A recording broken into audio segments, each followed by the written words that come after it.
Railway সম্পত্তি বাপের নামে লিখিয়ে যদি বাজার করে তাকে ভূমিদস্যু বলা যাবে না? একটা কালচার আমরা তৈরি করেছি। আমরা বলি যে খারাপকে খারাপ বলো, আমরা জুমার নামাজ পড়ার জন্য পাগল হয়ে যাই, রোজা রাখার জন্য পাগল হয়ে যাই, কিন্তু একটা খারাপকে খারাপ বলবো এটা বলা যাবে না।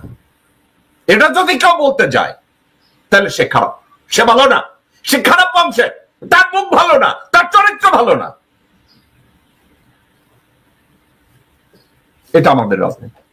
দর্শকবৃন্দ, এটাই আমাদের সামাজিক অর্জন, এটাই আমাদের দেশের অর্জন। আমাদের দেশের একটা মানুষ যখন শিক্ষিত হয়ে পৃথিবীতে অর্জন করে, সে আর দেশে ফিরে যেতে চায় না। কেন চায় না জানেন? আমাদের এই চরিত্রের জন্য, আমাদের এই সমাজ ব্যবস্থার জন্য। আমার দেশে লক্ষ লক্ষ গর্বিত ভাই রয়েছে। ডক্টর মোহাম্মদ ইউনূসের মতো, ওনার মতো এত সফলতা পান নাই, কিন্তু অনেক যোগ্যতা সম্পন্ন লোকজন বিদেশে আছে। এই টোকাই বেশ্যাদের জন্য তারা দেশে যায় না। এই টোকাই বেশ্যারা এমন ভাবে রাজনীতিতে, সমাজে, অফিস আদালতে এমন ভাবে জেকে বসেছে, ওখানে শিক্ষিত জনগোষ্ঠী কেউ ঢুকতে পারবে না। দর্শকবৃন্দ, আমরা সবাই বলেছি হাসিনা শেখ এবং ভারত গত 17 বছর বাংলাদেশকে চুষে খেয়েছে। আপনারা কি মনে করেন স্রেফ হাসিনা মাগি এবং আওয়ামী লীগ এরাই শুধু ভারত চুষে খেয়েছে? দর্শকবৃন্দ, না। আপনাদেরকে আমি একটা একটা করে কথা বলবো, একটু মনোযোগ দিয়ে যদি শুনেন। আমি 2013 কথা বলি। আপনাদের 5ই মের হেফাজতের ম্যাসাকারের কথা কি আপনাদের মনে আছে? এটার কথা কি আপনাদের মনে আছে? এই ম্যাসাকার আপনারা কি কখনো চিন্তা করেছেন এই ম্যাসাকারটা কি শুধু হাসিনা এবং বেনজির এবং জিয়াউল হাসান এদেরকে দিয়ে হয়েছে? আপনাদের কি মনে হয়েছে এই ম্যাসাকার? এটার জন্য দেশবাসী কান্না করে না? এই ম্যাসাকারটা বাংলাদেশে জঘন্যভাবে একটা ইম্প্যাক্ট করে না, যেটা নিয়ে ডক্টর মোহাম্মদ ইউনূস বলেছে? ওকে, আপনারা সবাই জানেন 5ই মে 2013 সালে বিএনপি জামাত আন্দোলনের ডাক দিয়েছিল। বেগম জিয়া মানসিকভাবে এতটাই তৈরি ছিলেন, উনি ওনার বিছনাপত্র সবকিছু একত্র করে উনি তৈরি হয়ে বসেছিলেন এই আন্দোলনে সরকার পতন করাবেন, এবং এই পতন করানোর পরে দেশের জন্য তত্ত্বাবধায়ক সরকার প্রতিষ্ঠিত হয়, সো এন্ড সো ফোর্থ। কিন্তু আপনারা সবাই জানেন ওই সময় হাসিনা শেখ বেশ কয়েকজন লোকজনের সাথে দেখা করেছে। বেশ কয়েকজন, একজন এবং দুইজন না। যাদের সাথে দেখা করেছে হাসিনা শেখ বিএনপির বেশ কিছু নেতার সাথে দেখা করেছে। ওই সময় হাসিনা শেখের সাথে কে কে ছিল? পুলিশের আইজি হাসান মাহমুদ খন্দকার ছিল, বেনজির আহমেদ ছিল, জিয়াউল হাসান ছিল এবং মেজর জেনারেল আকবর হোসেন ছিল। আমি এদের পজিশন গুলো বলি। হাসান মাহমুদ খন্দকার ছিল পুলিশের আইজি। বেনজির আহমেদ ওই সময় হয়তো আমি যদি ভুল না করি র্যাব রান করত। জিয়াউল হাসান সে তখন র্যাবি ছিল, এবং মেজর জেনারেল আকবর হোসেন ছিল ডিজিএফআই ডিজি। হাসিনা শেখ যখন এই হেফাজতের এই মোকাবেলা করার জন্য এদেরকে নিয়ে মিটিং করে, তখন বিএনপির 4-5 জন লোক এদের সাথে ছিল। তাদের ভিতরে যারা সাথে ছিল তাদের ভিতরে প্রথম ছিল সাদেক হোসেন খোকা। তাদের সাথে আরো একজন ছিল সুপরিচিত বাংলাদেশের লেংটি পড়া সোশ্যাল প্রস্টিটিউট মির্জা আব্বাস, এবং বিএনপির খুব বড় একজন ফাইন্যান্সার আব্দুল আউয়াল মিন্টু, এবং হেফাজতে ইসলামেরও একজন, আমি ওই নামটা এই মুহূর্তে দিলাম না, এদেরকে কেন ডেকেছিল? বিএনপি যখন ঢাকা মহানগরীতে হরতাল করত, মিছিল করত, অবরোধ করত, বিএনপি নির্ভর করত সাদেক হোসেন খোকার উপরে, কারণ তার লাঠিয়াল বাহিনী ছিল, সিনেমা ব্ল্যাক করার লোকজন ছিল, ডান্ডাবাজি, রাহাজানি, চান্দাবাজি এদের লোকজন ছিল, পেশি শক্তি ছিল। এবং বেগম জিয়া নির্ভর করত মির্জা আব্বাস, মোসাদ্দেক হোসেন ফালুক এসব লোকজনদের উপরে নির্ভর করত, মোহাম্মদ সাল্লাম এদের উপরে নির্ভর করত। এবং পয়সা টয়সার দিক থেকে নির্ভর করত আবুল খায়ের লিটু, আব্দুল্লাহ আল মিন্টু এবং আরো কিছু লোকজন।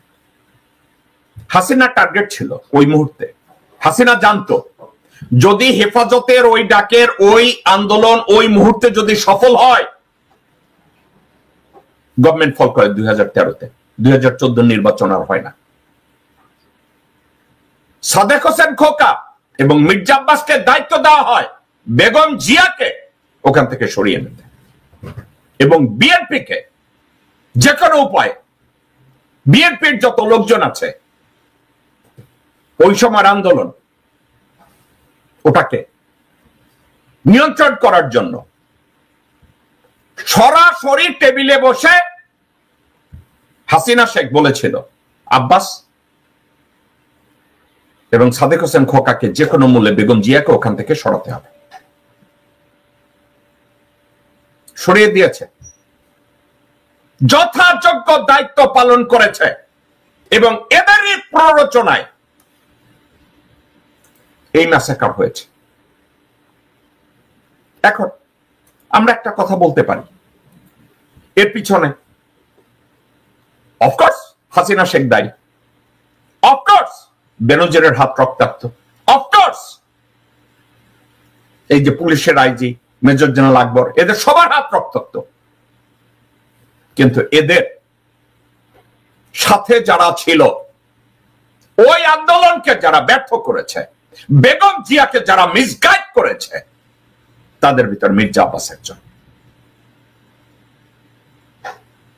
মির্জা আব্বাসের টাকা, সহায় সম্পত্তি, তার সবকিছু এবং সাদেক হোসেন খোকার সবকিছু হেফাজত করার দায়িত্ব হাতে নিয়েছিলেন স্বয়ং হাসিনা শেখ। আপনারা কি জানেন, তাদেরকে কনভিন্স করার জন্য, তাদেরকে এই মির্জা আব্বাস, সাদেক হোসেন খোকা এদেরকে পুরোপুরি নিয়ন্ত্রণে নেয়ার জন্য মির্জা আব্বাস এবং সাদেক হোসেন খোকা আরো কয়েকজন মানুষের সাথে দেখা করে। শুনলে একটু অবাক হবেন, মির্জা আব্বাস এবং সাদেক হোসেন খোকা এবং আমার জানা মতে মির্জা ফখরুল একজন লোকের সাথে দেখা করে এই হেফাজতের মে মাসের 5 তারিখে, তো মে মাসের 1 অথবা 2 তারিখে তারা দেখা করে পঙ্কজ শরণের সাথে। মির্জা ফখরুল, সাদেক হোসেন খোকা, আব্দুল্লাহ আল মিন্টু এবং মির্জা আব্বাস পঙ্কজ শরণের সাথে দেখা করে। পঙ্কজ শরণকে ভারতীয় হাই কমিশনার বাংলাদেশে, 2 দফা মিটিং হয় এদের সাথে। ও বাই দ্য ওয়ে, আমি আরেকজনের নাম বলতে ভুলে গেছি, আমির খসরু মাহমুদ। এবং দেখা করার পরে তারা ডিসাইড করে, ওকে গাড়ির নিচে ফেলে দাও। কাকে? হেফাজতকে। আমরা গাড়ির নিচে ফেলে দাও, আমেরিকা একটা কালচার আছে, আমেরিকান কালচারাল ডায়লগে বলে that let's put the guy under the bus, means ওরে গাড়ির তলে ফেলাই দাও, আমি বাইচা যাই। মির্জা ফখরুল, আমির খসরু মাহমুদ, মির্জা আব্বাস, সাদেক হোসেন খোকা, আব্দুল্লাহ আল মিন্টু, সাথে আরো 2-3 জন পঙ্কজ শরণের সাথে দেখা করেছিল একটা আলাপ আলোচনায়। ওকে, আমাদের সাথে আসেন, আমাদের সাথে কাজ করেন, আমাদের সাথে হাত মিলান, আমরা আপনাদেরকে রক্ষা করব। ওকে, তো মির্জা আব্বাস সফল হয়েছে। হাসিনার প্রত্যেকটা কর্মকাণ্ডে সহায়তা করার জন্য সে তার স্ত্রীকে বেগম জিয়ার পাশাপাশি কাছাকাছি পৌঁছে দিয়েছে। খায়রুল কবিরের খোকনের বউকে পর্যন্ত বেগম জিয়ার কাজের বেটি বানানো হয়েছিল। কেন জানেন? খবর আনা নেয়া করার জন্য। বেগম জিয়াকে 5ই মে শুধু ডিস্ট্রাক্ট করা হয় নাই, মিসগাইড করা হয় নাই, তাকে হেল্পলেস ভাবে সরিয়ে নেওয়া হয়েছে। বেগম জিয়া আপত্তি তুলেছিলেন এই মির্জা আব্বাস, মোসাদ্দেক হোসেন ফালু, আরো কিছু লোকজন এরা এবং সাদেক হোসেন খোকা। এখন বেগম জিয়া নির্ভর করত ঢাকা মহানগরীকে নিয়ন্ত্রণের জন্য সাদেক হোসেন খোকা, মির্জা আব্বাস, আব্দুল্লাহ আল মিন্টু, আরো 2-4 জন। এরা যখন পিছ থেকে বলে না ম্যাডাম আর এটা আগানো যাবে না, আমাদের এখান থেকে সরতে হবে, তো তারা ওখান থেকে ভেগেছে। গাড়ির নিচে কাকে ফেলে দেওয়া হয়েছে? বন্দুকের নলের সামনে হেফাজতের বাচ্চা বাচ্চা পোলাপানদেরকে, যাদেরকে দিনে দুপুরে রাতের আধারে খুন করা হয়েছে। এবং এই খুনের রক্ত মির্জা আব্বাসের হাতে, এই খুনের রক্ত সাদেক হোসেন খোকার হাতে, এই খুনের রক্ত মির্জা ফখরুলের হাতে, এই খুনের রক্ত আব্দুল আউয়াল মিন্টুর হাতে, এই খুনের রক্ত আমির খসরু মাহমুদের হাতে, যারা আজকের বাংলাদেশের গণতন্ত্র এবং নির্বাচন নিয়ে কথা বলে। পঙ্কজ সরণের সামনে তারা রয় হয়ে শপথ নেয়। এসব মাদারসানরা,